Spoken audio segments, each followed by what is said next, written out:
मैं झांसी का रहने वाला हूँ। मेरी जिंदगी अपने माता पिता के साथ बहुत अच्छी गुजर रही थी। उस वक्त मैं 6 साल का था जब मेरी माँ मुझे इस दुनिया में अकेला छोड़कर चली गईं। पापा जिंदा थे, लेकिन माँ के जाने के बाद वह खुद को बहुत अकेला महसूस करने लगे। शायद उन्हें यकीन नहीं था कि वह मेरे जैसे छोटे बच्चे की परवरिश अकेले कर पाएंगे। जब मेरा जन्म हुआ था तो मेरे माता पिता मुझे बहुत प्यार करते थे। मेरे आने से घर में खुशियां ही खुशियां थीं। लेकिन मेरी माँ के लिए मेरा जन्म किसी बड़ी चुनौती से कम नहीं था। उन्हें एक गंभीर बीमारी ने जकड़ लिया था, जिसका इलाज चलता रहा। फिर भी वह हमेशा खुश रहती और मुझसे बहुत प्यार करती थीं। मेरा बचपन बहुत मस्ती भरा था। मैं काफी शरारती था, लेकिन मेरी माँ मुझे कभी डांटती नहीं थीं।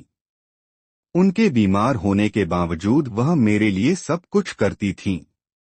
पापा को उनकी तबीयत की चिंता हमेशा सताती रहती थी। वह माँ को विदेश तक ले गए थे इलाज के लिए, लेकिन किस्मत को कुछ और ही मंजूर था। मेरी माँ मेरी छठी सालगिरह के 2 महीने बाद इस दुनिया से विदा हो गईं। उनके जाने के बाद पापा का हाल बहुत खराब हो गया। माँ के जाने का गम पापा सहन नहीं कर पा रहे थे। उनका परिवार पहले ही उनसे अलग हो चुका था, क्योंकि पापा ने माँ से लव मैरिज की थी। माँ के जाने के बाद परिवार वालों ने फिर से पापा से रिश्ता जोड़ने की कोशिश की और उन्हें दूसरी शादी करने का सुझाव दिया। पापा दूसरी शादी के लिए बिल्कुल तैयार नहीं थे। वह कहते थे कि नीलिमा ही उनकी जिंदगी का प्यार थीं और वह अपनी पत्नी की आखिरी निशानी यानी मेरे साथ ही रहेंगे। लेकिन सच कहूं तो पापा को मुझसे संभाला नहीं जा रहा था। मैं छोटा था और हमेशा शरारतें करता रहता था। पापा को अपने काम पर भी ध्यान देना होता था। घर में बस हम दोनों ही थे। पापा फैक्ट्री जाकर काम संभालते, लेकिन अब कारोबार में भी नुकसान होने लगा था। आस पड़ोस और रिश्तेदारों ने पापा को समझाया कि अगर वह दूसरी शादी कर लेंगे तो घर और कारोबार दोनों संभल जाएंगे। पापा को आखिरकार यह सलाह सही लगी। ताई जी ने उनके लिए रिश्ते देखने शुरू किए। एक महिला का रिश्ता आया, लेकिन उसके 2 बच्चे थे। पापा को यह मंजूर नहीं था। वह कहते थे कि उन्हें ऐसी पत्नी चाहिए जो मेरे लिए एक अच्छी मां साबित हो। ताई जी ने पापा को यकीन दिलाया कि वह महिला अपने बच्चों को अपने मायके में छोड़कर आएगी। तब जाकर पापा ने शादी के लिए हाँ कर दी।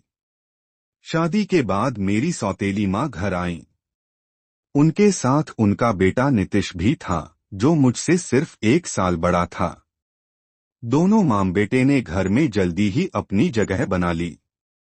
मम्मी ने मुझसे वादा किया था कि वह मुझसे सगी माँ जैसा ही प्यार करेंगी। शुरुआत में उन्होंने अपना वादा निभाया भी। मम्मी हमेशा मुझे नितिश से ज्यादा प्यार देती थीं। अगर हम दोनों में किसी खिलौने को लेकर झगड़ा होता तो वह खिलौना मुझे मिल जाता। नितिन भैया चुपचाप रोते रहते। धीरे धीरे मैंने यह महसूस किया कि मम्मी मुझसे ज्यादा प्यार कर रही हैं। लेकिन सच कहूं तो मैं उन्हें कभी अपनी सगी मां की जगह नहीं दे पाया। मेरे दिल में हमेशा यह बात रही कि वह मेरी सौतेली मां हैं। मैं बस पापा की खुशी के लिए उन्हें अहमियत देता था। मम्मी ने कभी मेरे साथ भेदभाव नहीं किया, लेकिन मेरे दिल से वह दूरी कभी खत्म नहीं हुई। नितिश भैया बड़े हुए और पापा ने उन्हें कारोबार की जिम्मेदारी सौंप दी। पापा चाहते थे कि मैं अपनी पढ़ाई पूरी करूं और अलग से अपना कारोबार शुरू करूं। लेकिन मुझे यह बात चुभती थी कि पापा ने सारा कारोबार नितिन भैया को दे दिया। मुझे ऐसा लगता था कि इस घर में मेरी कोई अहमियत नहीं है। इसी दौरान मेरी मुलाकात रीना से हुई। रीना मेरे एक दोस्त की पड़ोसी थी। पहली बार मैंने उसे देखा तो मुझे वह बहुत पसंद आई। मेरे दोस्त ने हमारी दोस्ती करवाई। कुछ दिनों बाद मैंने रीमा से अपनी मोहब्बत का इजहार कर दिया। वह भी मुझे पसंद करने लगी थी। हम दोनों अक्सर मिलते और खूब बातें करते। रीना मामूली से घर की लड़की थी। उसके पिता का कई साल पहले निधन हो चुका था। वह अपने परिवार की जिम्मेदारी उठाती थी। मैंने उसे मोबाइल गिफ्ट किया ताकि हम आसानी से बात कर सकें। रीना की ख्वाहिशें बढ़ने लगीं। मैं उसे महंगे तोहफे देने लगा। पैसों की मेरे पास कभी कमी नहीं थी। पापा और भैया से पैसे मांग लेता था। लेकिन मुझे यह पसंद नहीं था कि मैं किसी से पैसे मांगूं। मैं चाहता था कि सब कुछ मेरा हो। रीना ने धीरे धीरे अपनी नौकरी छोड़ दी। अब उसका पूरा खर्चा मुझ पर आ गया था। मुझे भी पैसों की चिंता होने लगी थी। मेरे दिल में अपने घर वालों के लिए नफरत बढ़ती जा रही थी। मुझे लगता था कि मेरी कोई अहमियत नहीं है।